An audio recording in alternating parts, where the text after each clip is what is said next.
তো বন্ধুরা তোমরা কি ভিডিওটা ভালো করে দেখো, তারপর আমরা এর ফানি কমেন্ট পড়বো। না আমায় কেমন লাগছে রে?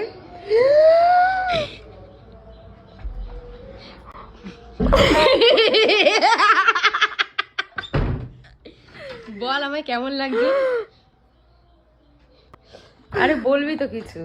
तो चलिए शुरू करते हैं। দিদিমা বলেছে তোর দাঁতে পোকা। এ মা, এ মনে হয় দাঁতে ব্রাশ করে না। দাঁতের ডাক্তার দেখাও, না হলে বউ ছেড়ে চলে যাবে।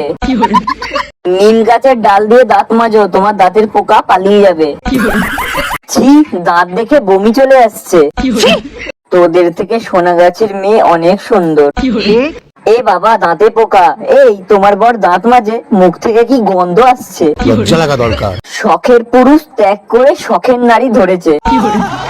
এ মা, বরকে কেউ বোন বলে? এরা কেন যে জেনে শুনে কেন যে গালাগালি খায় আমি বলতে পারবো না। ঠাকুর এদেরকে একটু বুদ্ধি দাও।